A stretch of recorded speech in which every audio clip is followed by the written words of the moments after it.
Hello लोगोफोर बरायबाय Bodo.20 official YouTube channel दा finally scholarship नि update लाबावदों बेनो जाबाय NSC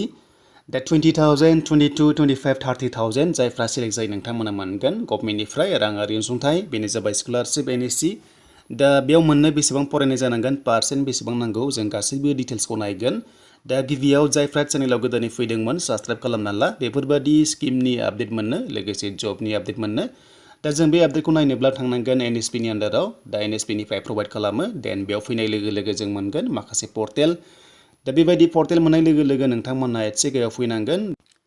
दा गाहायाव फैनाय लोगो लोगो जों गासैबो डिटेल्सखौ नायनो हायो बेनिफ्राय जों बोरै नायगोन बे जाबाय जोंहा फार्स्टआव मोनदों मोनसे सेन्ट्रेल स्किम्स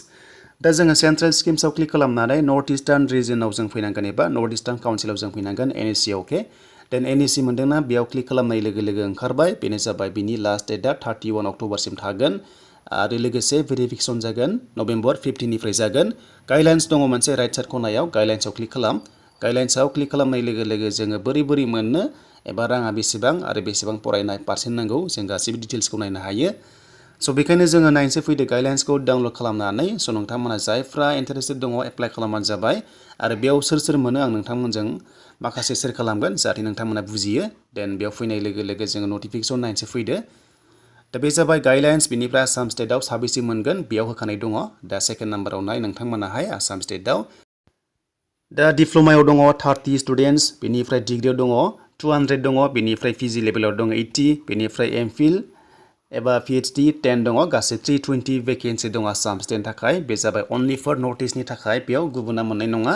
आरो बेयाव माब्रै मोननो हागोन एमाउन्टखौ नोंथांमोना नायदोनै डिप्ल'मा लाइनाव 20,000 मोनगोन बोसोरावहाय डिग्रि लेभेलाव 22,000 पोस्ट ग्रेजुवेटआव नोंथांमोना 25 बेनिफ्राय एमफिल एबा PhD आवहाय 30,000 नोंथांमोना मोननो हागोन जायफ्रा सिलेक्ट जायो बे NSC नि आन्डाराव आरो नर्थ इस्टार्न काउन्सिल स्कलारशिप मोनसे दङ राङारि अनसुंथाइ स्टुडेन्टसफोरनि थाखाय बे स्किम ओंखारदोंमोन दा बेयाव नोंथांमोना जायफ्रा सिलेक्ट जायो मोननो हागोन दा पार्सेन्ट नांगोन दा पार्सेन्टआ बेसेबां नांगौ बेखौबो मिथिनो लुबैयो नङा होमबा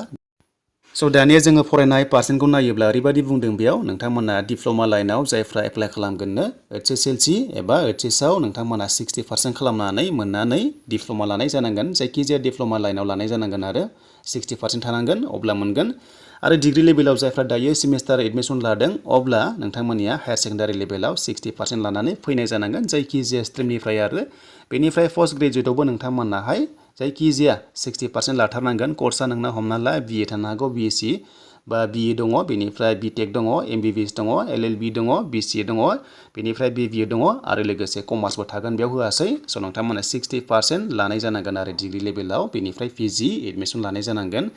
बेनिफ्राय एमफिलावबो बिदिनो PhD नोंथांमोना PG लेभेलनिफ्राय 60% मोननाय जानांगोन होमबासो बेयाव नोंथांमोना एलिजिबल जागोन दा बिनिफ्राय नोंथांमोना ओभारअल मिथिबाय जे जेरावबो 60% नांगौ जायखिजाया नोङो पास जानानै 60% लानानै एडमिसन लानाय जानांगोन फ्रेश अब्ला नोंथांमोना बेयाव एलिजिबल जागोन आरो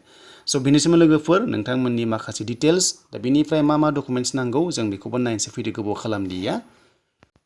दा जोङो डकुमेन्ट्सखौ नायोब्ला PRC नांथारगोन आरो बे PRCखौ नोंथांमोना खालामनांगोन DC कर्टआव एडुकेसन PRC मोनो टेनसन लानांगौ गोनांथि गैया बेनिफ्राय इनकाम सार्टिफिकेट बेंक पासबुकखौथ' नांखागौ बेनिफ्राय डिटेल्स अफ क्वालिफाइं एग्जामिनेसन नोंथांमोननि पास आउट जानाय सार्टिफिकेट एबा नोंथांमोननि मार्कशिट बेनो जागोन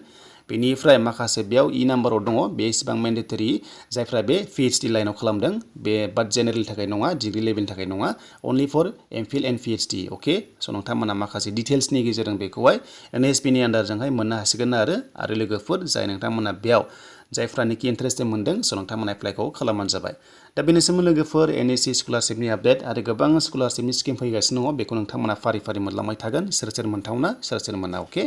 दा जायफ्रा चेनेलाव गोदानै फैदोंमोन साबस्क्राइब खालामना लाखादो नोंथांमोना बेफोरबायदि माखासे आपडेट मोनबाय थानो Bodo.20 इउटुब चेनेलाव